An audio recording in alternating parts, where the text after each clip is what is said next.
हाँ जी स्टूडेंट्स, ਜਿਹੜਾ ਟੌਪਿਕ ਅੱਜ ਆਪਾਂ ਸਟਾਰਟ ਕਰਨਾ ਹੋਏਗਾ ਬ੍ਰਾਂਚਿਸ ਆਫ ਕਮਰਸ। ਠੀਕ ਹੈ, ਸਭ ਤੋਂ ਪਹਿਲਾਂ ਆਪਾਂ ਕਮਰਸ ਬਾਰੇ ਪੜ੍ਹ ਚੁੱਕੇ ਹਾਂ, ਕਮਰਸ ਦੀ ਨੇਚਰ ਪੜ੍ਹ ਚੁੱਕੇ ਹਾਂ। ਅੱਜ ਆਪਾਂ ਬ੍ਰਾਂਚਿਸ ਬਾਰੇ ਪੜ੍ਹਾਂਗੇ। ਸਭ ਤੋਂ ਪਹਿਲਾਂ ਜਿਵੇਂ ਫਸਟ ਪੈਰਾਗ੍ਰਾਫ ਹੈ, ਇਹਦੇ ਵਿੱਚ ਤੁਸੀਂ ਜਸਟ ਕਮਰਸ ਦੀ ਡੈਫੀਨੇਸ਼ਨ ਦੇ ਸਕਦੇ ਹੋ ਵੀ ਕਮਰਸ ਕਿਹਨੂੰ ਕਹਿੰਦੇ ਆ ਅਤੇ ਉਹਦੇ ਵਿੱਚ ਕਿਹੜੀਆਂ ਐਕਟੀਵਿਟੀਜ਼ ਆਉਂਦੀਆਂ ਨੇ। ਆਪਾਂ ਜਿਹੜੇ ਅੱਗੇ ਫਰਦਰ ਪੁਆਇੰਟਸ ਨੇ ਉਹ 1 ਬਾਏ 1 ਡਿਸਕਸ ਕਰਦੇ ਹਾਂ। ਸਭ ਤੋਂ ਪਹਿਲਾਂ ਹੈ ਟ੍ਰੇਡ।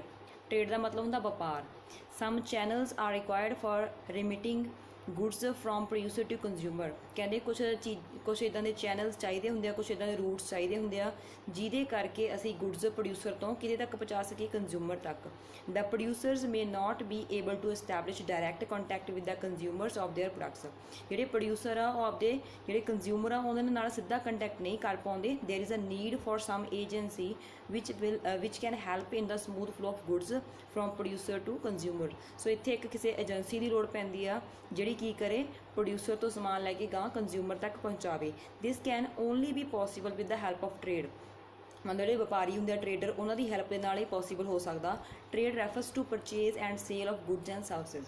ਟ੍ਰੇਡ ਦਾ ਮਤਲਬ ਕੀ ਆ, ਬਣੀਆਂ ਹੋਈਆਂ ਗੁੱਡਸ ਨੂੰ ਖਰੀਦਣਾ ਅਤੇ ਉਹਨਾਂ ਨੂੰ ਅੱਗੇ ਵੇਚਣਾ। ਠੀਕ ਆ। ਨੈਕਸਟ ਇਹਦੇ ਵਿੱਚ ਹੈਗਾ point transport. Goods are produced at few places and required to be taken to the places of consumption. Goods ਨੇ ਕੁਛ ਜਗ੍ਹਾ 'ਤੇ ਬਣਾਈਆਂ ਜਾਂਦੀਆਂ ਨੇ, ਲੋੜ ਪੈਂਦੀ ਆ ਕਿ ਉਹਨਾਂ ਨੂੰ ਉਹ ਜਗ੍ਹਾ 'ਤੇ ਪਹੁੰਚਾਇਆ ਜਾ ਸਕੇ ਜਿੱਥੇ ਉਹਨਾਂ ਦੀ ਜ਼ਰੂਰਤ ਆ, ਜਿੱਥੇ ਲੋਕ ਉਹਨਾਂ ਨੂੰ ਕੰਜ਼ਿਊਮ ਕਰ ਸਕਣ। With the help of transport facilities goods are taken from one place where they are in less demand to the places where they are in more demand। ਸੋ ਇੱਥੇ ਇਹਨਾਂ ਨੇ ਕੀ ਦੱਸਿਆ ਵਾ ਕਿ ਜਿਹੜੀਆਂ ਟਰਾਂਸਪੋਰਟ ਫੈਸਿਲਿਟੀ ਆ, ਠੀਕ ਆ, ਮਤਲਬ ਆਵਾਜਾਈ ਦੀ ਫੈਸਿਲਿਟੀ ਆ, ਇਹਦੀ ਹੈਲਪ ਦੇ ਨਾਲ ਇੱਕ ਜਗ੍ਹਾ ਗੁੱਡਸ ਬਣ ਰਹੀਆਂ ਨੇ, ਠੀਕ ਆ, ਤਾਂ ਉੱਥੇ ਡਿਮਾਂਡ ਤਾਂ ਉਹਦੀ ਹੈ ਨਹੀਂ ਗੀ, ਜਾਂ ਕਿਹਦੀ ਘੱਟ ਆ, ਤਾਂ ਉੱਥੋਂ ਕਿੱਥੇ ਤੱਕ ਪਹੁੰਚਾਉਣੀ ਆ ਜਿੱਥੇ ਉਹਨਾਂ ਦੀ ਡਿਮਾਂਡ ਵੱਧ ਆ। So it helps the consumer to purchase goods as per their requirements and taste. ਇਹਦੇ ਨਾਲ ਜਿਹੜੇ ਲੋਕਾਂ ਨੂੰ ਚੀਜ਼ਾਂ ਚਾਹੀਦੀਆਂ ਨੇ ਉਹਨਾਂ ਦੀ ਟੇਸਟ ਦੇ ਅਕੋਰਡਿੰਗ, ਰਿਕੁਆਇਰਮੈਂਟ ਦੇ ਅਕੋਰਡਿੰਗ ਲੋਕ ਖਰੀਦ ਸਕਦੇ ਆ, ਕਿਉਂਕਿ ਟਰਾਂਸਪੋਰਟ ਦੀ ਹੈਲਪ ਨਾਲ ਉਹਨਾਂ ਤੱਕ ਪਹੁੰਚ ਗਈਆਂ। The growth of commerce and industry is only possible through various modes of transport like road, rail, sea, air etcetera. ਠੀਕ ਆ। ਸੋ ਇਹ ਸਾਰੇ ਇਹਦੇ ਮੋਡ ਨੇ।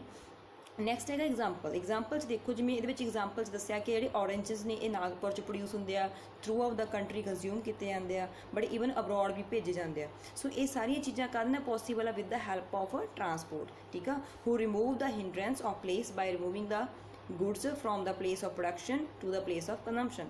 ਮਤਲਬ ਪ੍ਰੋਡਕਸ਼ਨ ਵਾਲੀ ਜਗ੍ਹਾ ਤੋਂ ਜਿੱਥੇ ਉਹਨਾਂ ਦੀ ਕੰਜ਼ੰਪਸ਼ਨ ਹੈ ਉੱਥੇ ਤੱਕ ਚੀਜ਼ਾਂ ਨੂੰ ਪਹੁੰਚਾਇਆ ਜਾਂਦਾ। ਠੀਕ ਆ। ਨੈਕਸਟ ਦੇਖੋ, ਇਹਦੇ ਵਿੱਚ ਥਰਡ ਪੁਆਇੰਟ ਹੈ distribution. The producers may not be able to establish contact with the consumers or users of the goods. ਜਿਹੜੇ ਪਰਸਨ ਪ੍ਰੋਡਿਊਸ ਕਰਦੇ ਆ ਗੁੱਡਸ ਨੂੰ, ਉਹ ਇਸ ਪੋਜੀਸ਼ਨ 'ਚ ਨਹੀਂ ਹੁੰਦੇ ਕਿ ਇਕੱਲੇ ਕੰਜ਼ਿਊਮਰ ਨਾਲ ਕੰਟੈਕਟ ਰੱਖ ਸਕਣ। In present day world consumer are in large number and it is not possible for a producer to approach every consumer.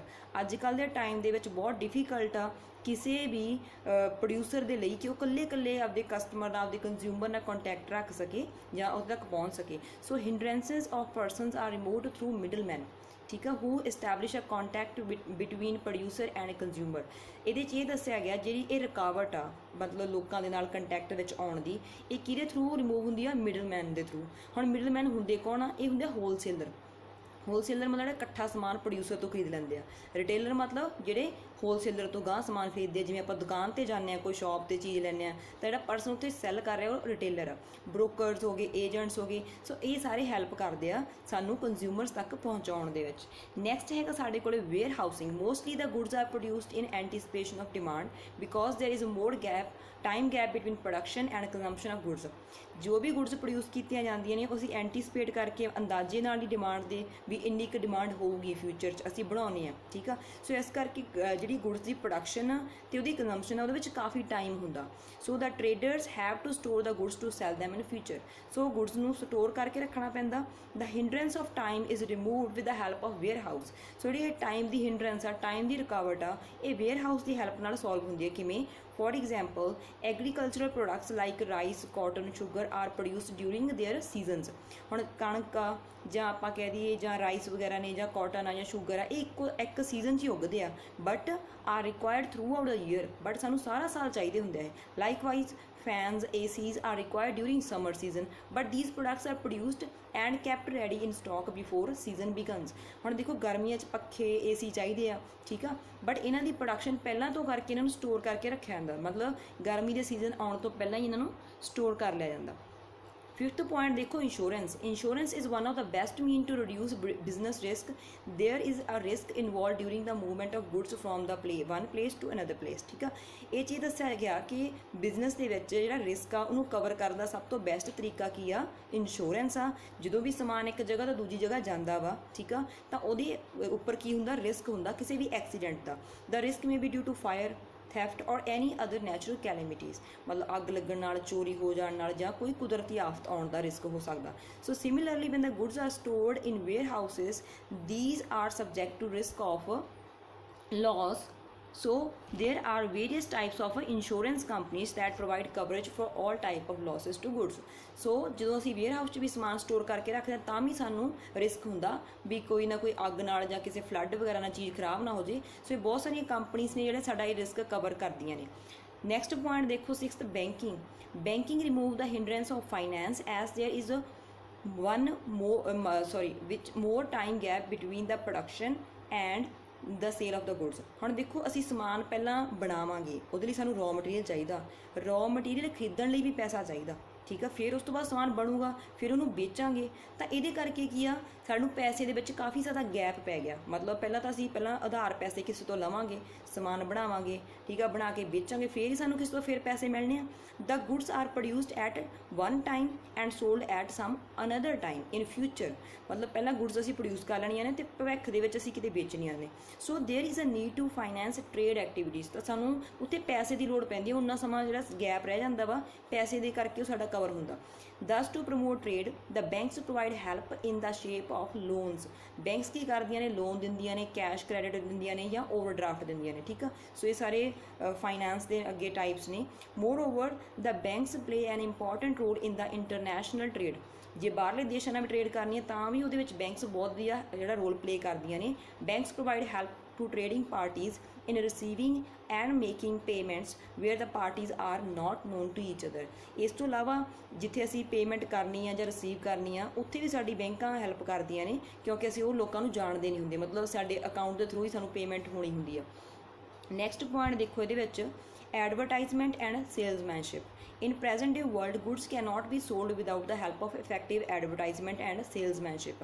ਅੱਜ ਕੱਲ੍ਹ ਦੇ ਟਾਈਮ ਦੇ ਵਿੱਚ ਅਸੀਂ ਗੁੱਡਸ ਨੂੰ ਬਿਨਾਂ ਐਡ ਦਿੱਤੇ ਤੋਂ ਜਾਂ ਬਿਨਾਂ ਕਿਸੇ ਪਰਸਨ ਦੀ ਹੈਲਪ ਤੋਂ ਨਹੀਂ ਵੇਚ ਸਕਦੇ। The consumers may not aware about the availability of new or latest products in the market। Consumer ਨੂੰ ਨਹੀਂ ਪਤਾ ਲੱਗਦਾ ਕਿ ਮਾਰਕੀਟ 'ਚ ਕਿਹੜਾ ਨਿਊ ਪ੍ਰੋਡਕਟ ਆਇਆ ਵਾ, ਠੀਕ ਆ, ਜਾਂ ਅਵੇਲੇਬਲ ਹੈਗਾ ਵਾ। So thus advertisement and salesmanship help in informing and educating the customers about the availability of various products in the market. So ad ਦੇ ਕੇ, ਜਿਹਨੂੰ ਆਪਾਂ ਮਸ਼ਹੂਰੀ ਕਹਿ ਦਿੰਦੇ ਹਾਂ, ਜਾਂ ਜਿਹੜੇ ਸੇਲਜ਼ਮੈਨਸ਼ਿਪ ਹੁੰਦੇ ਆ, ਡੋਰ ਟੂ ਡੋਰ ਜਾ ਕੇ ਵੀ ਲੋਕਾਂ ਨੂੰ ਦੱਸਦੇ ਆ ਵੀ ਇਹ ਨਵਾਂ ਪ੍ਰੋਡਕਟ ਆਇਆ ਵਾ, ਤਾਂ ਉਹਦੇ ਕਰਕੇ ਆਪਾਂ ਲੋਕਾਂ ਨੂੰ ਐਜੂਕੇਟ ਕਰ ਸਕਦੇ ਹਾਂ about the new products. Last point ਦੇਖੋ ਉਹ ਹੈਗਾ communication. At wholesale and retail level, the services of various agencies are required for the purpose of communicating message among buyers and sellers। ਹੁਣ ਜੇ ਆਪਾਂ ਹੋਲਸੇਲ ਤੇ ਰਿਟੇਲ ਲੈਵਲ ਦੀ ਕਹਿੰਦੇ ਗੱਲ ਕਰਦੇ ਹਾਂ, ਬਹੁਤ ਸਾਰੀਆਂ ਸਰਵਿਸਿਜ਼ ਉੱਥੇ ਚਾਹੀਦੀਆਂ ਹੁੰਦੀਆਂ ਨੇ। ਕਾਹਦੇ ਬਾਰੇ? ਜਿਹੜੇ ਬਾਇਰ ਨੇ ਤੇ ਸੈਲਰ ਨੇ ਉਹ ਆਪਸ 'ਚ ਕਮਿਊਨੀਕੇਟ ਕਰ ਸਕਣ, ਮੈਸੇਜ ਭੇਜ ਸਕਣ ਇੱਕ ਦੂਜੇ ਨੂੰ।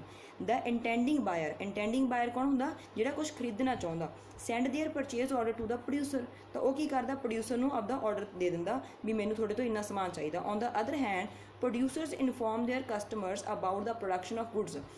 ਜਿਹੜਾ ਪਰਸਨ ਗੁੱਡਸ ਨੂੰ ਪ੍ਰੋਡਿਊਸ ਕਰ ਰਿਹਾ ਵਾ ਉਹ ਕੀ ਕਰਦਾ ਵਾ? ਆਪਦੇ ਕਸਟਮਰਸ ਨੂੰ। ਹੁਣ ਇੱਥੇ ਕਸਟਮਰ ਆਮ ਲੋਕ ਨਹੀਂ ਹੈਗੇ, ਇੱਥੇ ਕਸਟਮਰ ਹੋਲਸੇਲਰ ਆ, ਠੀਕ ਆ। ਤਾਂ ਉਹ ਹੋਲਸੇਲਰ ਨੂੰ ਦੱਸਦਾ ਵੀ ਹਾਂ ਸਾਡੇ ਕੋਲੇ ਆਹ ਨਵਾਂ ਸਮਾਨ ਆਇਆ ਪਿਆ।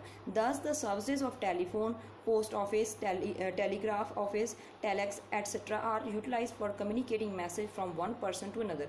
ਸੋ ਇਹਦੇ ਵਿੱਚ ਕਮਿਊਨੀਕੇਸ਼ਨ ਦੀਆਂ ਕਿਹੜੀਆਂ ਸਰਵਿਸਿਜ਼ ਨੇ ਜਿਹੜੀਆਂ ਸਾਨੂੰ ਹੈਲਪ ਕਰਦੀਆਂ ਨੇ? ਉਹ ਹੈਗੀਆਂ ਜਿਵੇਂ ਟੈਲੀਫੋਨ, ਪੋਸਟ ਆਫਿਸ ਵਗੈਰਾ। ਇਹ ਸਾਰੀਆਂ ਸਾਨੂੰ ਕੀ ਕਰਦੀਆਂ ਨੇ? ਮੈਸੇਜ ਕਨਵੇ ਕਰਨ ਦੇ ਵਿੱਚ ਹੈਲਪ ਕਰਦੀਆਂ ਨੇ, ਠੀਕ ਹੈ ਬੇਟਾ।